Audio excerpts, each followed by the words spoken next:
So here we have a dog in front of us, or actually it's a wolf, but we have to appreciate it's just a sentient being that wants to be happy.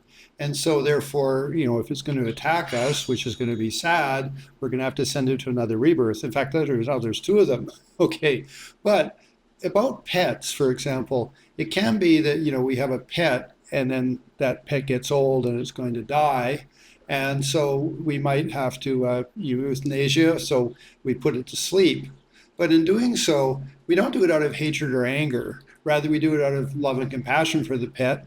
And the big thing is it's karma, in the sense that if there was no, let's say, options, then obviously the dog will live out its life. But if we got to go and take care of these guys.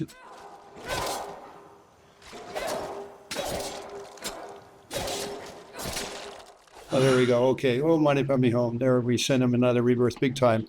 Okay, so coming back to the story, if there was no other options, then of course the dog dies, however slowly. But the example would be is that if you get a headache, and nowadays we have, of course, the karma to have aspirins and all sorts of other things. Well, it's not like we should say, oh, I've got a headache, it's my karma, I have to live that out, never change anything. But no, take an aspirin, you get rid of your headache. So if you have a pet dog and the animal is suffering a lot, and you have the karma to allow it to die peacefully, that doesn't cheat it of its karma. Because I know some people say, oh, you've got to let it live out its life and die miserably or whatever because that's its karma. Well, no, we have options and possibilities. It's not out of anger or hatred. It's out of actually love.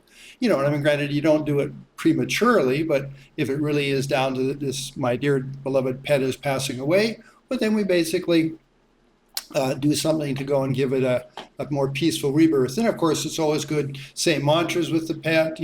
I have a friend of mine that had a dog, and when it was dying, he played a soundtrack of a recitation of a sutra.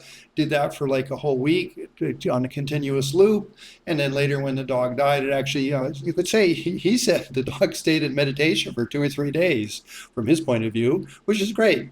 Anyway, so just a small chit chat about, our pets. I mean, here we had some wolves. We sent them to another rebirth. All we could do is say a mantra for them, but that doesn't mean that we didn't do something beneficial and useful for them. So